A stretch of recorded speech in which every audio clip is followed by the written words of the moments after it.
Hello friends, welcome to my channel.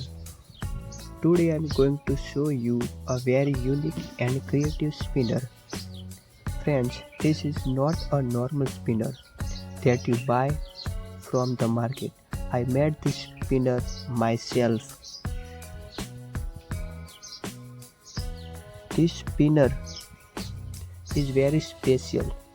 The special thing about this spinner is that I made it from the plastic or part that comes with doctor injection or the set used to give a bottle to a patient.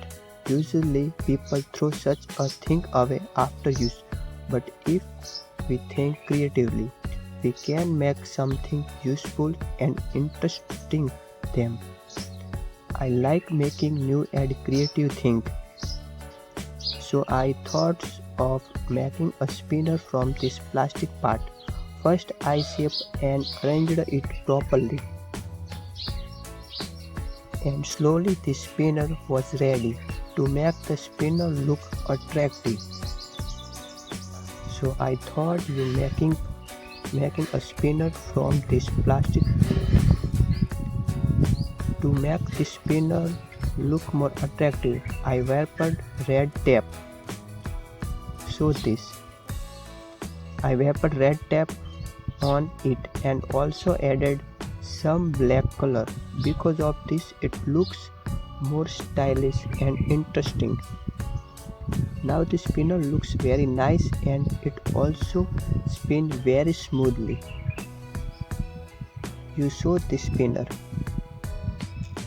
The spinner is very smoothly.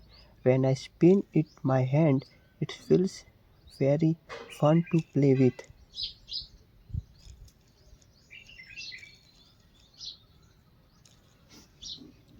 The purpose of making this video is to show that we can reuse waste materials and turn them into something creative, useful. If you also like creative ideas like this, please tell me in the comments. If you like this video, please like it, share it with your friends, and don't forget to subscribe to my channel for more creative videos. And friends, if you want me to the next video showing how to make the spinner step by step, then please comment below and tell me. I will definitely try to make the video. Thank you friends.